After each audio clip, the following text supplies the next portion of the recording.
अवधूत चिंतन श्री गुरुदेव दत्त। अजन्मा परमात्मा।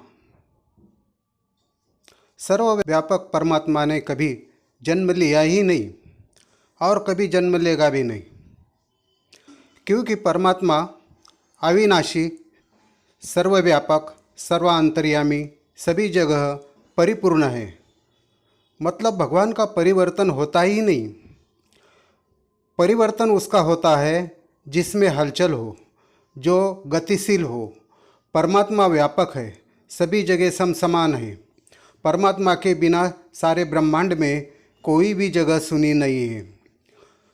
तो स्वयंभू सर्वव्यापक परमात्मा के जन्म का सवाल ही नहीं उठता है। परमात्मा सर्वव्यापक है, परब्रह्म का जन्म नहीं होता है। तो राम को, कृष्ण को, बुद्ध को परमात्मा का स्वरूप कहते हैं। क्या वो परब्रह्म का स्वरूप है या नहीं? सवाल जवाब। परब्रह्म स्वरूप तो आप भी है, पर आप खुद को शरीर समझते हैं। पंचमहाभूतात्मक रज-बीज से बना हुआ शरीर आप खुद को समझते हैं।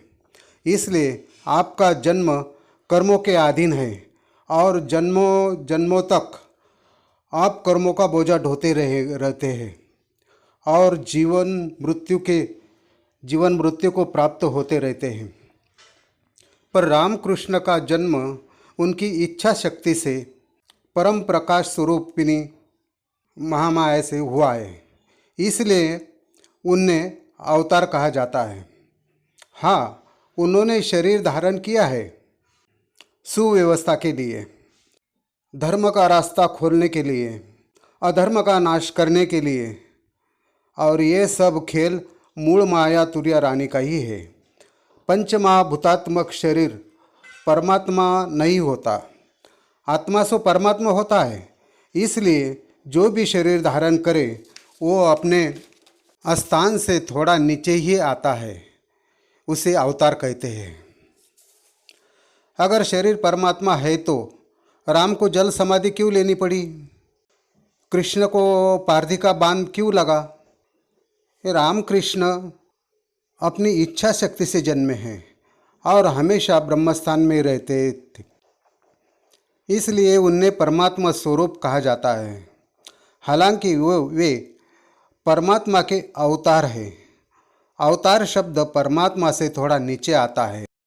आपको अगर परमात्मा स्वरूप में विलय होना हो तो आपको निष्काम भाव से सद्गुरु ज्ञान द्वारा प्रेमा भक्ति का ज्ञान प्राप्त करना होगा। ईश्वर को अनन्य शरणागत होना होगा, तो आपका कल्याण अवश्य होगा। और रामकृष्ण बौद्ध अष्टप्रहर ब्रह्मस्थान में रहते थे, इसलिए सभी क्रिया करते हुए वे अक्रिय है, वे परब्रह्म स्वरूप ही है। हम तो संसार में रहते हैं, सार जो परमात्मा है उसे बाजू में रखकर भोग भोगते हैं। उसी कर्म के आधार पर हमारा संचित क्रियामान प्रारब्ध बनता है और वही अपने अपने कर्म से बनने वाले भोग, सुख दुख, लाभ हानि, पाप पुण्य, स्वर्ग नरक, जन्म मृत्यु, इनके चक्कर में लक्ष्य 84 के फेरे फिरते रहता है। इसलिए सद्गुरु की नितांत आवश्यकता है। तो ऐसे ज्ञानी सद्गुरु को शरण जाके ज्ञानोत्तर प्रेमा भक्ति, अनन्य भक्ति योगों को ग्रहण करना चाहिए। धन्यवाद। जय अवधूत।